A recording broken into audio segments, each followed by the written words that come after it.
morning po, Yusek. Binatikos po ni dating presidential spokesperson Attorney Harry Roque yung anyay lantarang katiwalian ng mga Marcos sa gitna po ng investigasyon ng Hong Kong sa umano'y gold-linked money laundering activities. Ito po yung nabanggit din sa isang media entity dito sa Pilipinas, bukod po doon sa mga report from Hong Kong and Taiwan. Nakarating na po ba ito sa kaalaman ng Pangulo? Ano po yung kanyang reaction kaugnay nitong panibagong allegation po na ito? Wala pong katotohanan. Yun lang po. So you categorically deny po ito? Walang katotohanan.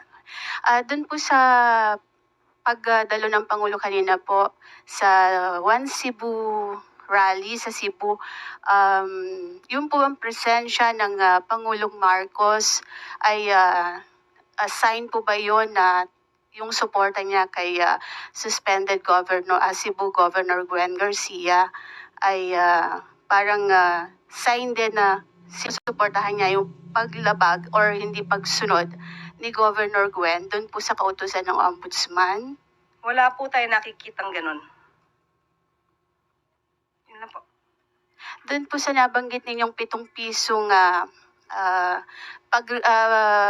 baba ng Duterte administration, pwede po ba ninyong i-clarify yun kung talagang 7 piso, gagawin 7 piso kada kilo yung bigas that time, or yung sinasabi po ng dating Pangulo na reduce o bawasan lang ng 7 piso yung presyo po ng bigas? Nasa news na po yan.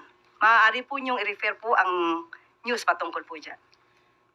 So, malinaw po na reduce po yung nabanggit. Pero kayo sabi ninyo sa inyong vlog po ba yun, whatever, yung 7 piso, sabi niyo pangako 7 piso at parang sort of ganun. Pwede po ba linawin lang natin yun para hindi naman pagmula ng fake news? Sa vlog po ba?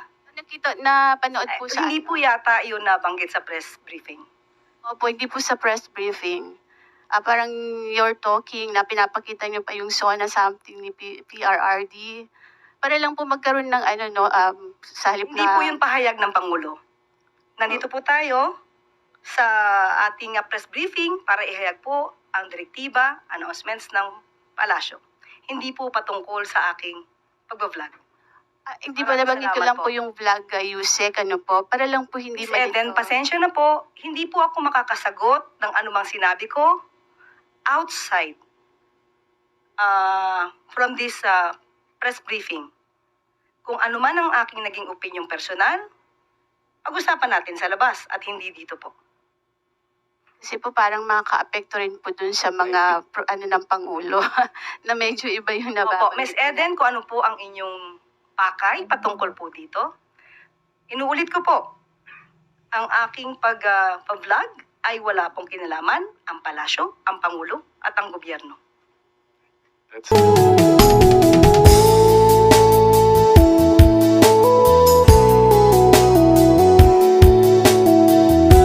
Tanghali, Malacanang Press Corps. Welcome sa ating press briefing ngayong araw.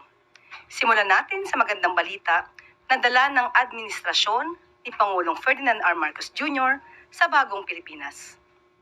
Alinsunod sa utos ng Pangulong Marcos Jr. na labanan ng fake news, pinag-ikting ng Department of Information and Communications Technology at Google ang kanilang partnership para palawigin pa ang digital literacy sa bansa. Sa partnership na ito, papalakasin ng Google and AI-powered content detection, human moderation at hihigpitan ang pagpapatupad ng YouTube Community Guidelines. Ang DICT naman sa pamamagitan ng Cybercrime Investigation and Coordinating Center ay magtatayo ng Rapid Response Channel para i-flag ang mga harmful and unlawful online content para masiguro ang accountability at mabilisang aksyon pagdating sa mga online content. Panoorin po natin ito.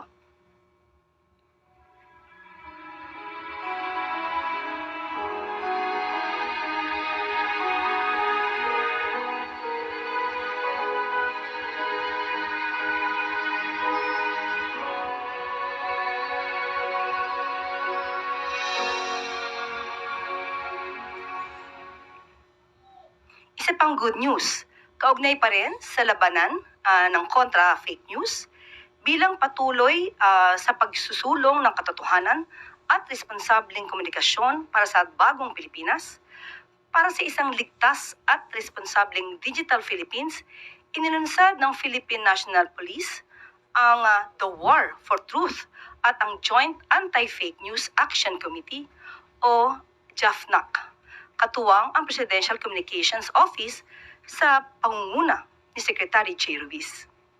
Sinabi ni Secretary Ruiz na bubuo ang ahensya ng Interagency Task Force para labanan ang online misinformation at disinformation. Dagdag pa ng kalihim na nakikipagtulungan na rin ang PCO sa DICT, PNP Anti-Cybercrime Group at DOJ para mabuo ang framework na mag-uubliga sa mga social media platform na labanan ang disinformation. Ayon naman kay PNP Chief General Romel Francisco Marbil, 3 uri ang kasinungalingan ang hinaharap natin ngayon. Ang una ay ang malinformation, disinformation, at misinformation na sumisira sa tiwala at demokrasya. Dagdag pa ni General Marbil, hindi laban sa kalayaan sa pamamahayag ang kampanya nito, kundi laban sa kasinungalingan. Nananawagan siya sa lahat ng maging tagapagtanggol ng katotohanan para sa kapayapaan at kaligtasan ng bayan.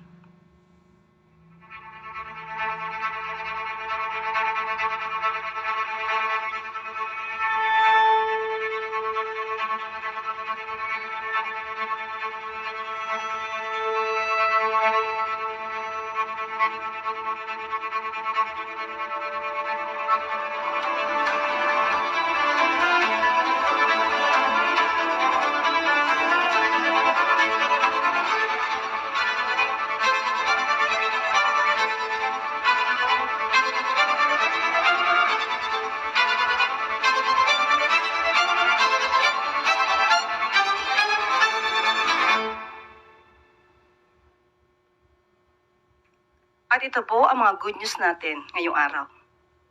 Bago po tayo tumuloy sa ating briefing, kasama po natin ngayon si Special Assistant to the President for Investment and Economic Affairs of the Philippines, Secretary Frederick Go, para magbigay ng ilang update sa naging usapan sa Pilipinas at ng Office of the U.S. Trade Representative. Magandang umaga, Secretary Go.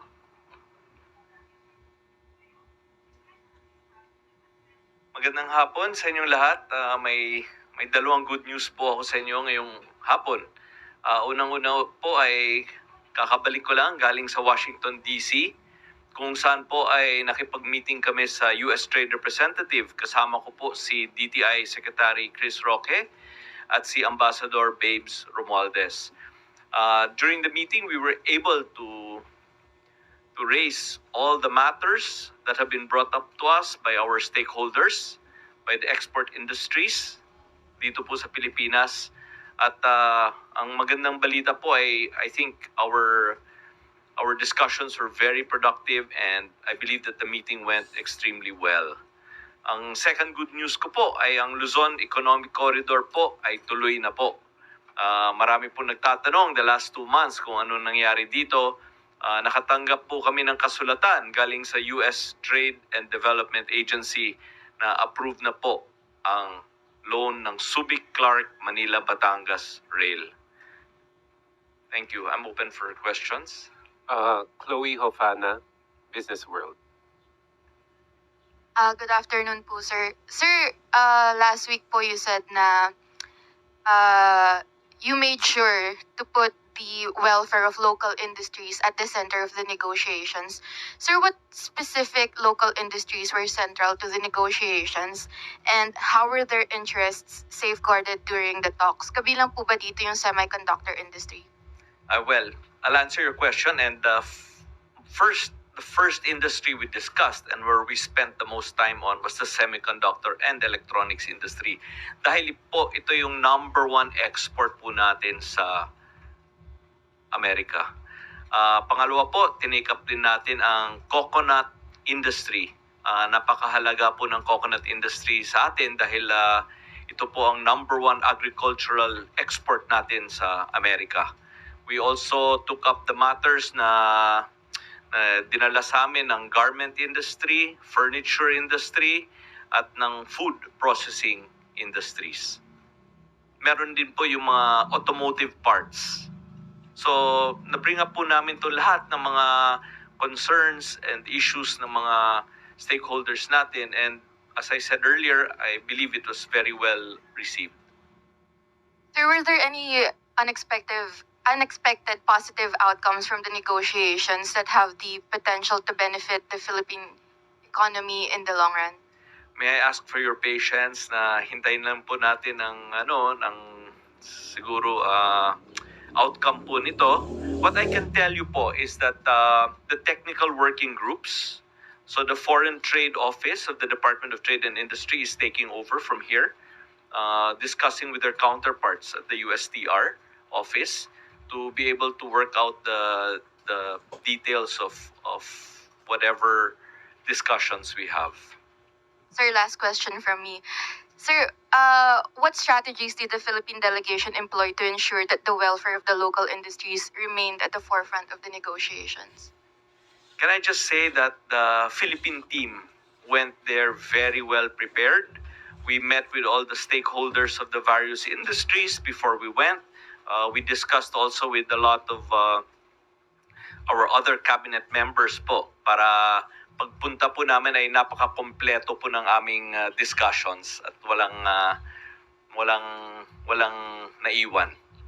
Sorry, sir, last na. Meron pa po ba tayong next na meeting with the USTR? The technical working groups now will be the one to meet. In particular, if you want to know, it's USEC Alan Hepti of DTI that will be continuing with the discussions with his counterparts at the USTR office. So, meron pa pong next na travel to the US? Ako po, hindi ko No, pa po alam. the Sila po technical well, in this day and age, meron naman tayong Zoom, meron din tayong email, meron din tayong telepono. Siguro, pero to answer your question directly, I guess there will be future trips. Thank you, sir.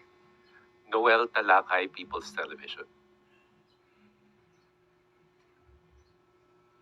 Morning, sir. Noel Talay ng PTV. Sir, my question is about the Luzon Economic Corridor. So, despite the President Trump halted the financial assistance to some countries, so still the U.S. still support the LAC pushing through here in the Philippines, and how it will affect to our economic. Well, yan ang magandang balita po, no? Alam po natin na maraming programa ng Amerika ay natigil, no? Pero ang Luzon Economic Corridor po ay tuloy. Kaya natutuwa po kami when we received the letter from the USTDA. And as you know, this Subic Clark Manila Batangas Rail will be very important to industry and trade, no? Kasi this will link the most important ports in our country. The Subic Port, the Manila Port, and the Batangas Port together comprise over 80% of all volume of port traffic in our country. That's why the Subic Clark Manila Batangas Rail is extremely important to our development. Sir, one more question. How much the loan that the U.S. provided to us? $3.8 million po. Alexis Romero, Philippine Star. Secretary, you described the meeting with the U.S. Trade Representative as productive and it went extremely well. Meron bang pinangako yung U.S. sa atin during that meeting, given that you seem to be very happy with the outcome? I think at this point, the technical working groups have to get together. But if I may also share po that all these trade negotiations are covered by a confidentiality agreement. So pagpasensyahan niyo po kung wala po masyadong detalyeng maibigay. Pero given that na naging positive yung inyong naging review sa naging meeting, what concrete achievements or accomplishments were attained during those negotiations? Kasama na po yun sa confidentiality agreement. Okay. Sige po. Salamat po. Thank you. Maricel Halili, News 5.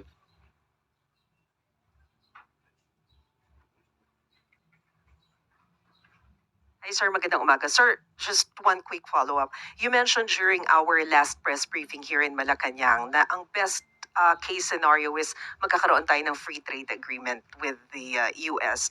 How far are we from that? I think we have to let the process take its place. No, we have to let the technical working groups work on a framework for discussions. I think both sides will have to work together to put a framework before the 90-day moratorium period is over. No? So we should allow the process to take its place before we can go further. Sir, how soon natin malalaman yung possible outcome dito sa negotiation? Hard for me to predict, no, because there are two sides that need to get together to agree. Hindi naman to purely on our side kung anong gusto po natin. But there is that 90-day moratorium period, so there is a date towards which I believe both sides will work towards coming up with a framework before that period is over. Thank you. Pia Gutierrez, ABS-CBN. Sir, you were talking about yung 90-day moratorium period. Siguro by the end of the moratorium period, with the way the discussions are happen, sir, that you're very happy with the negotiations. What's the best possible outcome that we are expecting? Do we maybe expect a reduction of the 17% tariff rate? Siguro, ma'am, we have to wait for the outcome of that process. Thank you, sir. Thank you. Last question for Secretary Go. Sam Medanilia, Business Mirror.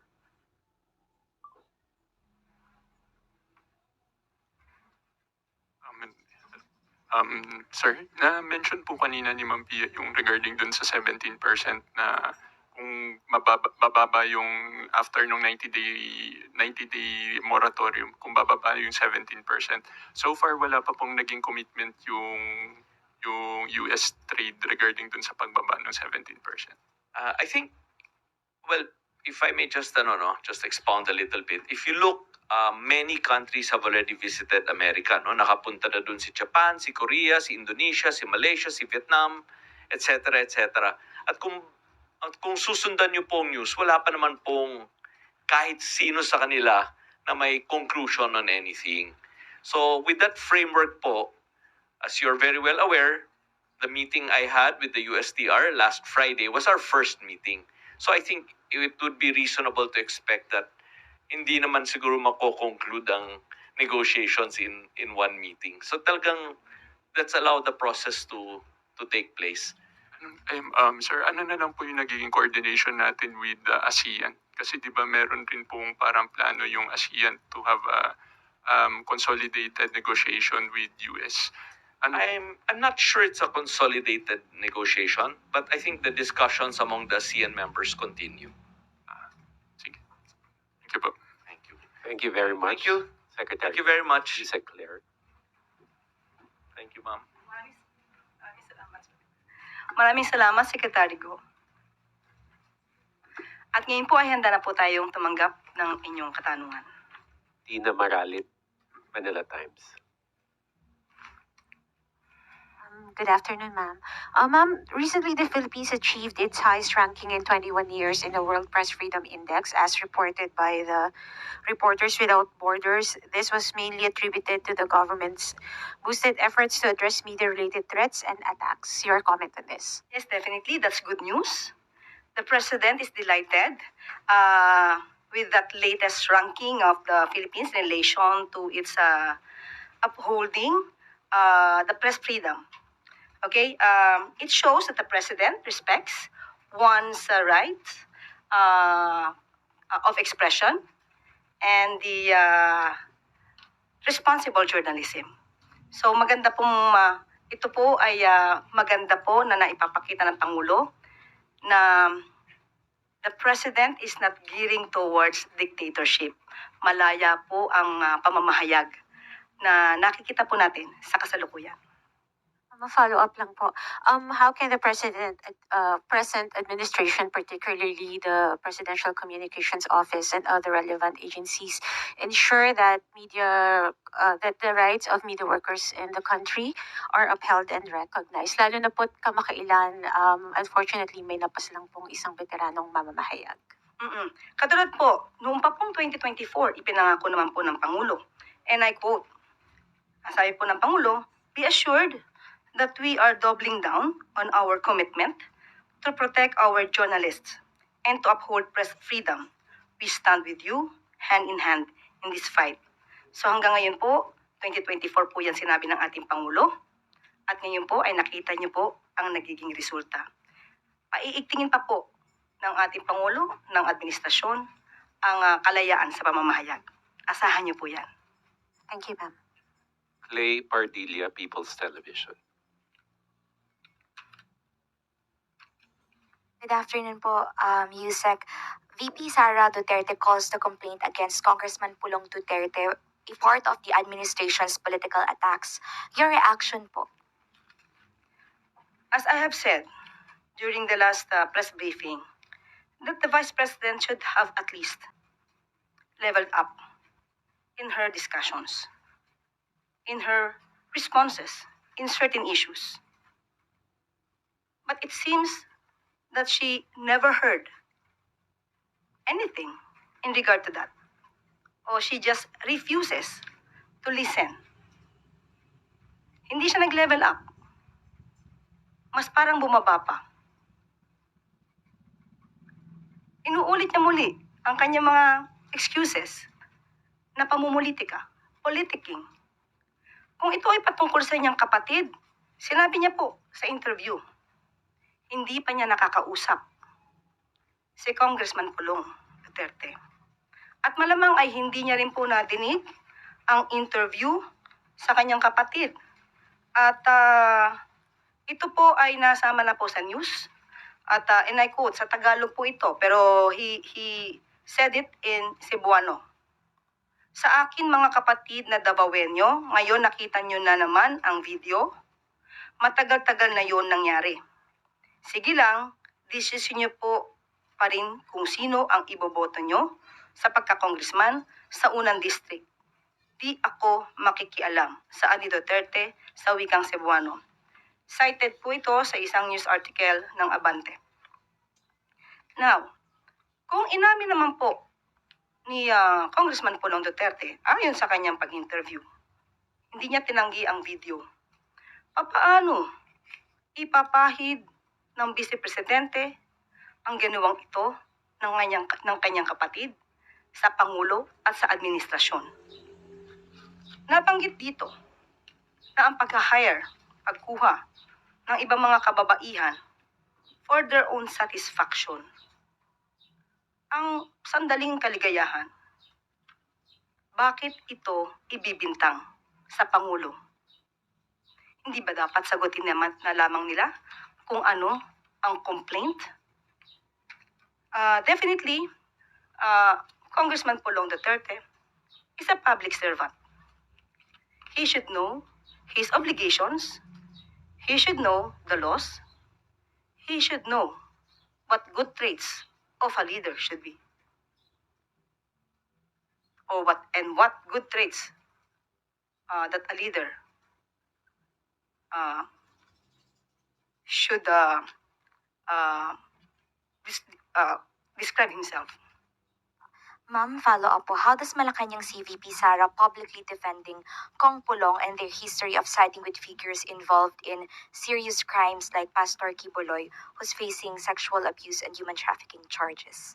Yun na po ang nangyayari. Ganyan po ang nangyayari kapag ka po kakampi, kaibigan, parang gustong agad ipawalang sala at kailangang ibato ang kasalanan sa pamumulitika. I just would like to remind you of one of the episodes of Gikan sa Masa Q&A. That's, if I'm not mistaken, that's March 10, 2024. Okay?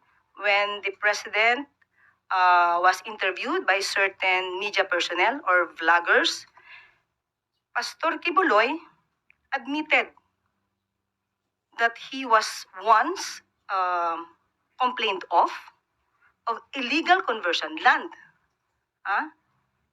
Illegal land conversion wherein she could be imprisoned for 6 years.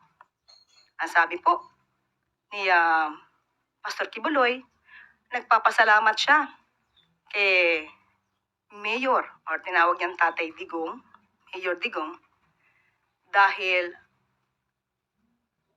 si Mayor Digong ang lumakad. Pinuntahan ang dapat puntahan. So ano po ba ang nangyayari kapag ganito po ang sinasabi? So, kung dapat may managot po dito sa ginawa po ni Congressman Pulong, since kanya naman pong hindi idininay, kanya pong inamin ang video, lumalabas sa kanyang interview, di dapat managot ang dapat managot. Tina Panganiban Perez, GMA News.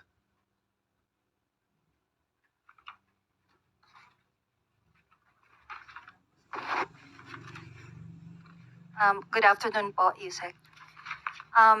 In a recent interview, Vice President Sara Duterte said every time may issue raw po against the Marcos administration, inaatake raw po ang mga kalaban. And may I read part of her quote?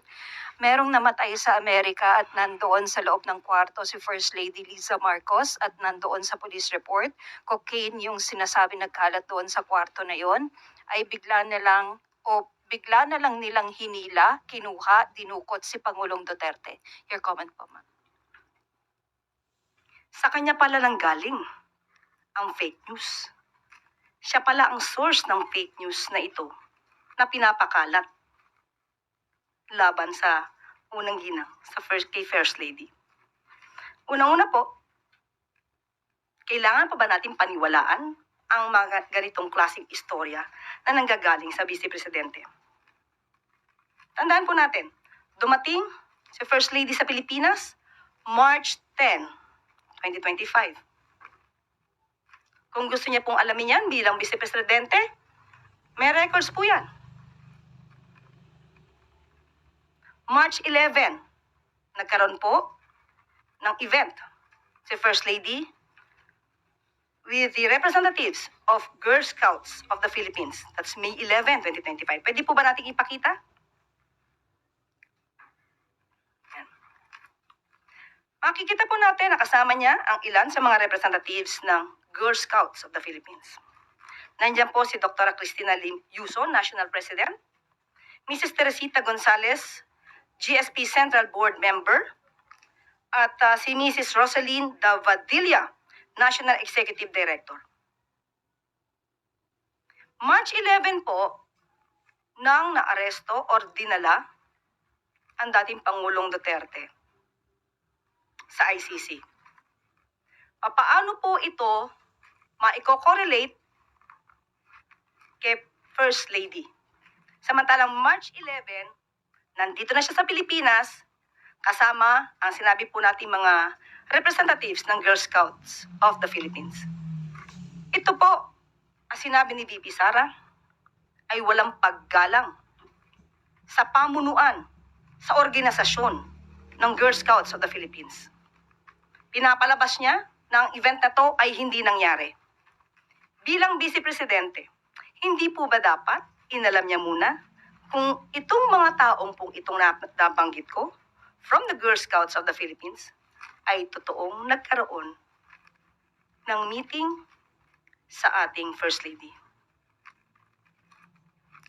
So, tanong natin, dapat pa bang paniwalaan ang mga sinasabi ni Vice Presidente kung sa kanya naman pala nanggagaling ang mga fake news at disinformation na ito? Ma'am, the Vice President was also asked about the alleged increasing or intensifying drug problem in the country. Your assessment po? Ano po yung assessment? Increasing drugs? Opo, drug Cases? problem. Okay. Unang-una po ay nadinig natin ang kanyang sinabi. Ang tanong lang natin, doon sa reporter, saan po kaya niya nakuha yung kanyang datos para sabihing lumalala ang problema ng illegal na droga sa bansa. Maaari po ba nating ipakita ang mga naging accomplishments ng PIDEA at ng PNP?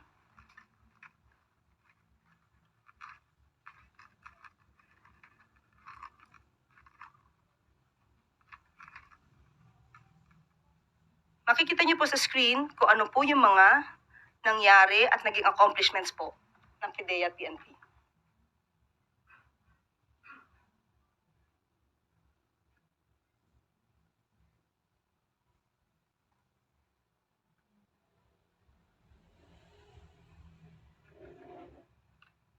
So, saan po kaya nanggagaling ang datos na itinatanong kay VP Sara? Hindi po totoo na lumalala. Mas marami pong accomplishments ang ating ang administrasyon po ni Pangulong Marcos Jr. Sa katunayan, from July 1, 2022 to December 30, 2024, 94,050 anti-illegal drug operations had been conducted, which resulted in the arrest of 127,155 drug personalities and seizure of 52.49 billion pesos of illegal drugs. Ma'am, last na po from my end. May quote din po si VP about you po. Ang sabi po niya, sumasagot lang naman ako sa kanya. Hindi ako tao na kilala na unang nakikipag-away. Lagi ako ay sumasagot lang. Sinagot ko na yan dati. Garbage in, garbage out. Pumapasok sa kanya basura. Lumalabas sa kanya basura. Your comment po. Okay. Nung sinabi niyang garbage in, garbage out, ang pinatutukulan po doon na tanong ay patungkol sa pag-iimbestiga. Kautusan po ng Pangulo na magkaroon ng pag-iimbestiga sa nagiging problema ng mga consumers dito sa prime water na alam naman natin na pag-aari ng mga bilyar. Ang ibig niya bang sabihin na basura ay yung pag-uutos na paimbestigahan ang prime water? Sa mga kababayan nating mga consumers ng prime water, ganito po ba dapat natin ituring ang kautusan ng Pangulo na basura or walang kwenta, walang saysay? Kaya nung sinabi sa atin ng Pangulo na ipag-uutos niya ang pag-iimbestiga at ito naman ay aking ipinahayag sa inyo, basura ba ang pag-uutos na yun ng Pangulo? Marahil sa kanya ay walang kwenta ito. Dahil, tandaan natin, hindi niya siguro alam kung ano ang mga reklamo nationwide na ng mga consumers ng prime waters. At dahil siguro involved ang pamilya Villar at ang sabi niya, ang tunay na kaibigan ay walang iwanan. Marahil ito rin po siguro ang dahilan kung bakit hindi naman agad nagkaroon ng pag-iimbestiga sa mga hinaing ng mga consumers ng prime water sa panahon po ni dating Pangulong Duterte. Rich Bon Quevedo, Daily Tribune. Good afternoon po, Yusek. Recent incidents of road rage got the attention of the President and reacted to it. Now po, devastating accidents happened and particularly po yung multiple vehicle collision sa SCTEX and yesterday po sa NAIA Terminal 1. Now the Department of Transportation po is very quick in their responses and kita po natin yun. My question po is there a particular reaction po ba coming from President Marcos? Opo, of course, kinakalungkot po ang mga nangyari. Lalo po't may mga buhay po na nawala. May mga kababayan din po tayo nasaktan. Hindi magandang balita po ang ganitong klaseng aksidente. At dahil sa pag-uutos po ng Pangulo, na mabigyan agad ng hustisya ang mga pamilya na nasawi. Umaksyon po agad si Transportation Secretary Vince Dizon. At siya po ay nagbabala at nagbigay na rin po ng agarang pag-uutos patungkol po sa regular and mandatory drug test for public utility vehicle drivers. Effective immediately. Napakaganda pong kautusan po yan. At yan din po ang direktiba po ng Pangulo para po maiwasan kung ano man po ang maaari pang mangyari na aksidente. At dapat po ang mga motorista at ang mga commuters din po natin ay mag-ingat po sa pang-araw-araw nilang pamamasada at pagsakay sa ating mga EUVs. Follow up lang po, ma'am. Earlier po sinabi rin po ni Secretary Dizon na, and I quote po, the people do not feel safe on our streets and that President Marcos has directed him to fix it. May details po ba on added directives coming from the President? Yun po, maliban po sa sinabi natin ay magkakaroon po ng pag-aaral at alam po natin ay ipapatupad ito ng reduction of driving hours for public utility bus drivers. Dapat pag-aralan po ito kasi tandaan po natin kapag sobra po ang oras ng pagdadrive ng isang driver, maaari po ito makaapekto sa kanyang kapasidad na mag-drive ng maayos at titignan po nila kung anong oras ang nararapat. At kung kayo naman po ay magdadrive, kung 6 na oras kayo nagdadrive, siguro mas maganda po yung nung gabi na yon bago kayo mag-drive, wag na po kayo magpuyat o uminom. Alalahanin po natin na sa kamay din po ninyo ang safety ng mga passengers, mga commuters, mga pedestrians. Thank you po, Yusek. Follow up, Pia Gutierrez, ABS-CBN. Follow up lang po dun sa pag-aaral dun sa reduction of driving hours. Sa pag-aaral po ba na ito, titignan din yung posibleng economic implications naman pagdating sa mga drivers? Opo, ang nasabi po ni Secretary Vince ay mukhang bababa ito from 6 hours to 4 hours. Hindi pa lang po natin alam kung ito po ngayon ay final na. Pero tama po ang inyong suggestion, Ms. Pia. Siyempre po kapag po nagbawas ang oras, bawas din po ang kita ng drivers. Kaya mas maganda pong masusing pag-aralan to para sa mga drivers at para na rin sa mga commuters at passengers.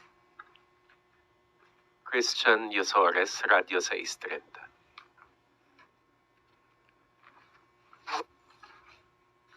Ganang hapon, Yusek. Can you confirm lang po yung report na nagpatawag daw po ng spiritual at planning session si Pangulo sa mga cabinet officials nitong Sabado? Ano pong napag-usapan at nailatag na plano sa session?